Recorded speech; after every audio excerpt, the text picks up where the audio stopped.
You really want to move, but you've been told there's no inventory, and frankly, you don't want to end up homeless.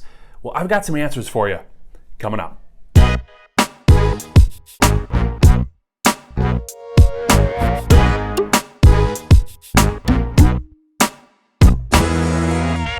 Welcome to Minneapolis Living. I'm Nick Sundahl with ICTA Homes and Keller Williams Classic Realty Northwest.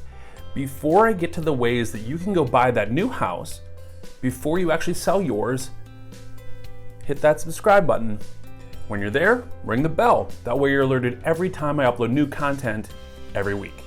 Look, when you put your house on the market, there's always some inherent risk that comes along with it. You may not get everything you want. And the people that I predominantly deal with are those move-up buyers and downsizers. And because we've been so light on inventory, well, there's risk in not finding the home that you really want. And in all honesty, if this is going to be your forever home, then it should be everything that you want, or the vast majority of everything you need and want. So there are some ways to go about this. The first thing would be you can write a contingent offer. And a contingent offer would be contingent on the sale of your property. So we write the purchase agreement, we have an addendum that is structured to which it's on the sale of your property, which means it has to have a successful written purchase agreement accepted, go to pending, and a successful closing for you to then purchase that other home. Now, when you do that, the seller that you write that towards wants probably some incentive. One, you're going to have either a large amount of earnest money, you might have to pay more than list price, or you just really have to have an advantageous overall offer for them. And sometimes that can be price reduction schedules in your home.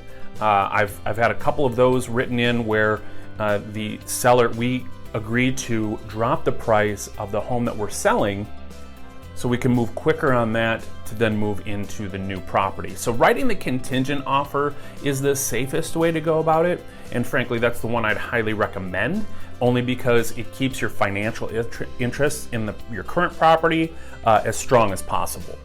The second option would be writing a non-contingent offer. Now, this is where it gets a little bit risky, especially if you need the proceeds that come out of your property. Now, if you don't necessarily need all the proceeds that come out of your current property, and then you can go buy another home, especially if you could carry a couple of mortgages for a month or 2 months, well, this may be advantageous in getting a home for a better deal, because writing non-contingent is much more attractive to a potential seller. So writing a non-contingent offer, while has some risk in terms of financials, it can be the most advantageous in terms of getting the home that you want for the best deal. Now, if you're looking to buy, sell, or invest in real estate, I would love to hear from you. You can call, text, email, hit me up on social media, but I'd love to start that conversation. Now to the third piece in which you can do to get into that new home, and it's a little unconventional. You can actually take out what they call a bridge loan. And this bridge loan essentially allows you to go take the equity that you have in your home, apply it into the new property, and then carry that home in terms of being able to put it on the market and only pay a small fee for it. You've moved, you go put your house on the market, and then it sells. You take the proceeds and you pay off the bridge loan. And there are companies out there, which I'm happy to put you in touch with, that can do this for you at a very nominal fee.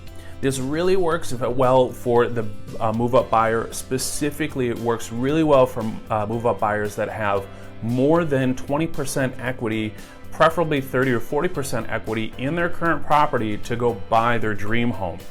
So that's going to be down in the description.